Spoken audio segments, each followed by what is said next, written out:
ये है अद्भुत रहस्यमयी कहानियों की दुनिया का प्रवेश द्वार। अगर आपको लगे कि आप ऐसी दुनिया में आ गए हैं जहां अनजान खतरे इंतजार करते हैं, जहां गुत्थियां सुलझती हैं, जहां डर आपको गिरफ्त में लेता है और जहां बुरे सपने सच्चाई बन जाते हैं, तो इसका मतलब है कि आप है उस जगह में जिसका नाम है मिस्टीरियस मैनर।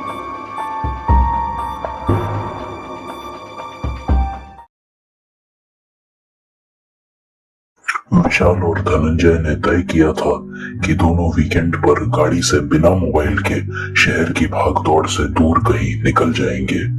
जल्द ही एक ऐसा वीकेंड आया और दोनों सूर्यगढ़ का किला देखने निकल पड़े। लंबी यात्रा थी। बहुत देर तक गाड़ी चलाते चलाते विशाल थक गया और बोला, धनंजय अब तू चला। ठीक है, वैसे और कितनी देर लगेगी? अभी मंजिल दूर है। वैसे मैं तो देवगढ़ के भूथा किले में जाने की सोच रहा था, लेकिन वो थोड़ा और दूर है, फिर कभी चलेंगे। क्या यार, पहले बताना चाहिए था, वहीं चले चलते। भूतिया जगह पर जाने का शौक मुझे भी है। वैसे सूर्यगढ़ का किला तो भूतिया है ना? नहीं, धात तेरे की, मुझे तो लगा कि भूतिया है, इसीलिए तेरे साथ आया। भूतिया नहीं, भूथा बोल। सारे किले भूथा नहीं होते। बहुत देर तक गाड़ी चलाने के बाद धनंजय ने कहा, यार और कितनी दूर है? अब ज्यादा दूर नहीं है भाई, चाय की तलब लग रही है। मुझे दूर से एक दुकान दिखाई दे रही है, थोड़ा रुक कर पी लेते। ठीक है, रोक ले गाड़ी। गाड़ी रुकी और दोनों दोस्त चाय पीने लगे। चाय पीते पीते विशाल ने चाय वाले से पूछा कि सूर्यगढ़ का किला कितनी दूर है, तो पता चला कि वहां तक जाने के दो रास्ते हैं। एक लंबा रास्ता और दूसरा छोटा रास्ता। लंबा रास्ता सुरक्षित है जबकि छोटा खतरनाक है। शाम 5 बजे के बाद वहां से निकलना ठीक नहीं, क्योंकि उस रास्ते में एक निर्जन सुनसान गांव पड़ता है जहां रोज 5 बजे के बाद विचित्र घटनाएं होती हैं। असल में कुछ समय पहले गांव में एक घटना घटी थी जिसके कारण लोगों ने गांव को छोड़ दिया। शहर से आए कुछ लोगों ने गांव में महिलाओं के साथ बदसलूकी की और पुरुषों से हाथापाई की थी। घटना में कुछ शहरी मारे गए और कुछ गांव वालों की भी मौत हो गई। जिस दिन ये घटना घटी उसी दिन बाकी के गांव वाले गांव छोड़कर भाग गए और मरने वालों की लाशें पड़ी पड़ी सड़ गई। शाम 5 बजे के बाद वहां से गुजरने वालों के साथ कुछ न कुछ जरूर होता है। चाय वाले से सब कुछ जानने के बाद विशाल और धनंजय वहां से निकल गए। गाड़ी चलाते धनंजय को आधे घंटे बाद 2 रास्ते दिखाई दिए। धनंजय ने गाड़ी रोकी और विशाल ने बाईं तरफ के रास्ते पर एक बोर्ड लगा देखा और धनंजय को दाईं ओर के रास्ते पर गाड़ी को लाने का इशारा किया। विशाल ने बताया कि बोर्ड पर भी वही लिखा था जो चाय वाला बता रहा था। धनंजय ने कहा, अगर 5 बजे के बाद अजीब घटनाएं होती हैं तो इसका मतलब है कि हम अभी शॉर्टकट से जा सकते हैं, क्योंकि अभी 5 बजने में 1 घंटे की देर है। चलो, भूत वाले किले नहीं जा रहे, कम से कम भूत वाले गांव के ही दर्शन कर लेते हैं। हाँ, भूत आने से पहले पहले उनका गांव देख लेते हैं, थोड़ा हमें भी पता चले कि उनका लिविंग स्टैंडर्ड कैसा है। दोनों हंसते ठहाके लगाते हुए छोटे रास्ते यानी कि शॉर्टकट से चल दिए। जाने से पहले धनंजय ने खुद भी एक बार बोर्ड को पढ़ा जिसमें लिखा था, कृपया शाम 5 बजे के बाद इस रास्ते का उपयोग ना करें। जैसे ही गाड़ी शॉर्टकट वाले रास्ते पर आई, एक अजीब सी भयानक आवाज ने दोनों का स्वागत किया।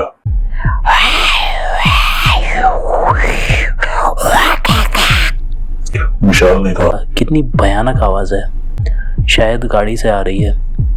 नहीं, ये आवाज कुछ अलग है, गाड़ी से नहीं कहीं और से आ रही है, शायद तेरे पेट से।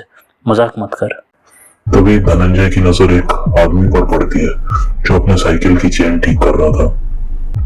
वो गाड़ी रोककर उस आदमी से पूछता है, भाई साहब, यहाँ से सूर्यगढ़ का किला कितनी दूर है? बाबूजी, आधे घंटे का रास्ता है। वैसे आप यहाँ क्या कर रहे हैं? क्या बताएं बाबूजी, मती मारी गई थी जो इस रास्ते से आए।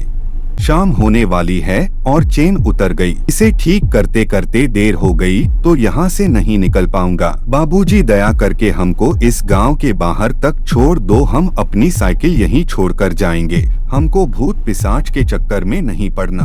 विशाल और धनंजय ने उसे पीछे बिठा लिया। चूंकि बड़ी गाड़ी थी इसीलिए साइकिल को पीछे रख दिया। उस आदमी ने दोनों का आभार प्रकट किया। थोड़ी दूर चलते ही धनंजय ने देखा कि जिस आदमी को उसने पीछे बिठाया वो आईने में नहीं दिख रहा था। गाड़ी चलाते हुए धनंजय ने विशाल को ये बात धीमी आवाज में बताई। विशाल भी ये देखकर भौचक्का रह गया। दोनों की सिट्टी पिट्टी गुम हो चुकी थी। धनंजय ने किसी तरह हिम्मत दिखाते हुए धीमी आवाज में विशाल को गाड़ी चलाते हुए समझाया कि अगले 2 मिनट तक पीछे मुड़कर नहीं देखना। उसने तय किया कि 2 मिनट बाद वो गाड़ी रोककर गाड़ी में खराबी होने का नाटक करेगा और उससे नीचे उतरने के लिए कहेगा। लेकिन 2 मिनट बाद जब गाड़ी रुकी तो दोनों ने देखा कि वो आदमी अपनी साइकिल के साथ पहले ही गायब हो चुका था। विशाल डरते हुए बोला, जल्दी गाड़ी भगा भाई, अब यहाँ 1 मिनट भी नहीं रुकना। धनंजय ने अपना पसीना पोंछा और गाड़ी स्टार्ट की, लेकिन गाड़ी चलने का नाम नहीं ले रही थी। अब क्या करें? घबरा मत, मैं फ़ोन धत मोबाइल तो हम लाए ही नहीं। ये घटिया आइडिया भी मेरा ही था। बहुत शौक था ना एडवेंचर का, वो भी बिना मोबाइल के। अब भुगत। तभी एक खाकी कपड़े पहने व्यक्ति पर विशाल और धनंजय की नजर पड़ी। ये तो पुलिस वाला लग रहा है, शायद कोई कांस्टेबल है। धनंजय ने उस आदमी से सहायता मांगी।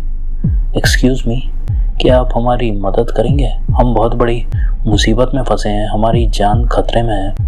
कैसा खतरा साहब? हमारी गाड़ी खराब है और हमारे पीछे भूत भी पड़ा है। घबराइए मत, आराम से पूरी बात बताइए। विशाल ने पूरी बात विस्तार से बताई कि कैसे वो यहाँ पर आए और कैसे वो उस आदमी से मिले। कोई बात नहीं छुपाई। देखिए साहब, भूत प्रेत का कोई चक्कर नहीं है, लोगों का अंधविश्वास है। कभी किसी ने इस सुनसान गांव से गुजरते हुए किसी जानवर की आवाज सुन ली और अफवाह फैला दी। अब ना लोग यहाँ आते हैं ना कोई यहाँ रहने आता है। ऐसे झूठ फैलाने वालों को तो बंद कर देना चाहिए। हम झूठ नहीं बोल रहे, हमने सचमुच भूत देखा है। मैं भी देखना चाहता हूँ, कहाँ है? हमने बताया ना आपको, वो हमारे साथ बैठा था गाड़ी में। जैसे ही हमने गाड़ी रोकी वो गायब हो गया। वाह, जब कोई भूत है ही नहीं तो मुझे बेवकूफ बनाने के लिए गायब हो गया का बहाना बना दिया। आप जैसे लोग ही अफवाह फैलाते हैं जिससे इस गांव की बदनामी होती है। लेकिन हम सच कह रहे हैं। आप लोग शहर से आए हैं ना, काफी थक गए होंगे। आपकी गाड़ी को ठीक करने का बंदोबस्त मैं करता हूँ। अगर आप चाहें तो पास में ही एक ठहरने की जगह पर चल सकते हैं। दोनों उसकी बात मानकर चल देते हैं। वहाँ वो दोनों को धोखे से एक कमरे में बंद कर देता है। धनंजय और विशाल दरवाजा पीटते हुए चिल्लाते हैं, दरवाजा खोलो। जब दरवाजा खुलता है तब जो नजारा दिखाई देता है उससे विशाल और धनंजय के होश उड़ जाते हैं। जो आदमी उन्हें कमरे तक लाया था असल में वो भी एक भूत था जो अपने असली रूप में आ चुका था। वो अकेला नहीं था, उसके साथ भी कुछ साथी भी थे जिनसे वो कह रहा था, सारे शहरी एक जैसे होते हैं, खत्म कर देना चाहिए इनको। उन्होंने विशाल और धनंजय को पकड़कर बाहर निकाला और पीटना शुरू कर दिया। हमें छोड़ दो, हमने क्या बिगाड़ा है तुम लोगों का?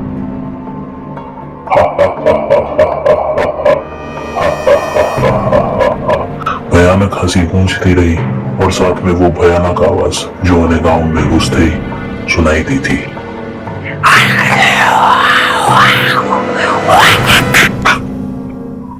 दोनों जान की भीख मांगते मांगते बेहोश हो गए। थोड़ी देर बाद विशाल को होश आया। उसने देखा कि वह धनंजय के साथ बाहर खुले आसमान के नीचे पड़ा है। उसने धनंजय को उठाया। धनंजय ने आंख खोली और बदहवास सा उठकर चिल्लाया, अरे विशाल, हम जिंदा हैं, हम कहाँ हैं? वो सब पता नहीं, पर अब हमें यहाँ से निकलने का रास्ता। अरे ये तो।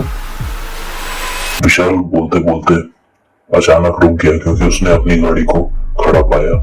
जिस जगह पर दोनों ठहरे थे उसके ठीक सामने गाड़ी खड़ी थी। धनंजय, वो देख अपनी गाड़ी, स्टार्ट करके देख। अगर स्टार्ट नहीं हुई तो गाड़ी यहीं छोड़ देंगे और भागेंगे। धनंजय ने चाबी घुमाई और गाड़ी ऐसे स्टार्ट हुई जैसे कभी खराब हुई ही नहीं थी। दोनों ने भगवान का आभार प्रकट किया। चलती गाड़ी से जब विशाल ने पीछे मुड़कर देखा तो पाया कि जहां पर वो दोनों बंद थे वो जगह असल में कभी वहां थी ही नहीं।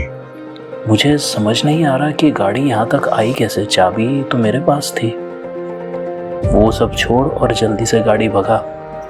तभी उन्हें सामने एक बड़ा सा बोर्ड दिखाई देता है जिसमें लिखा था, जरूरी नहीं कि 5 बजे के बाद ही अजीब घटनाएं हो। दिल बहलाने के लिए कोई मिल जाए तो हम 5 बजे के पहले भी थोड़ा हंसी मजाक कर लेते हैं।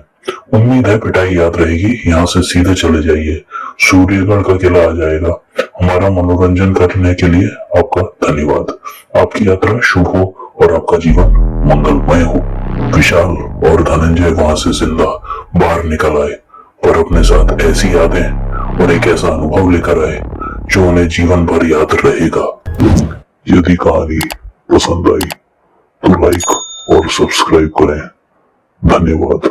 मिलते हैं अगली बार फिर किसी नई रहस्यमयी कहानी के साथ, रहस्य, रोमांच, डर और अनिश्चितता की दुनिया में, जिसका नाम है मिस्टीरियस मैनर।